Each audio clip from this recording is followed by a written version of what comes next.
ನಿಮಿಷ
ವೇದಿಕೆಯಲ್ಲಿ ಇರತಕ್ಕಂಥ ಪೂಜ್ಯ ಗುರುಗಳ ಆಶೀರ್ವಾದವನ್ನು ಬೇಡುತ್ತಾ ನಮ್ಮದವರು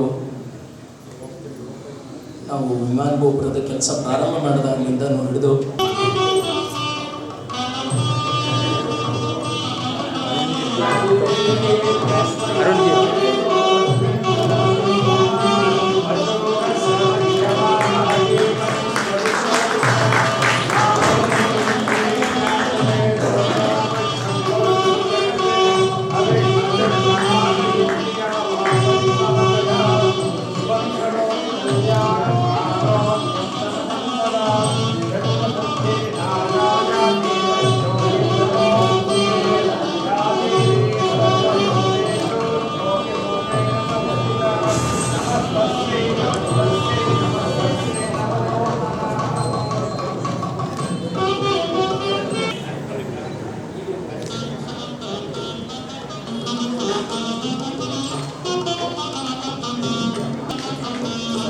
ಭಕ್ತಿ, ಆತ್ಮವಿಶ್ವಾಸ ಹಾಗೂ ನಿಷ್ಕಲ್ಮಶ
ಸೊ ಬೆಳಿಗ್ಗೆ ಶಿವನ ಚಿಂತನೆ ಆಯಿತು, ಈಗ ರಾಮನ ಚಿಂತನೆ.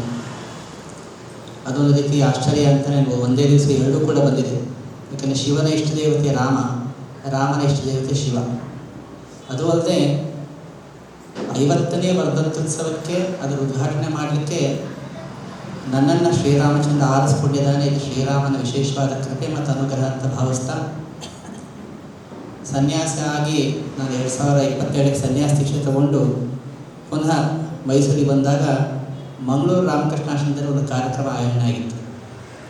ಅಲ್ಲಿ ನನಗೆ ಮಾತಾಡಲಿಕ್ಕೆ ಅವಕಾಶ ಕೊಟ್ಟಿತ್ತು. ಬಹುಶಃ ಅದೇ ಮೊದಲನೇ ಉಪನ್ಯಾಸ, ಸನ್ಯಾಸ ಆದ ನಂತರ ಮೊದಲನೇ ಉಪನ್ಯಾಸ. ವಿಷಯ ಶ್ರೀರಾಮ ಸರಳತೆ ಸಾಕಾರ ಮೂರ್ತಿ.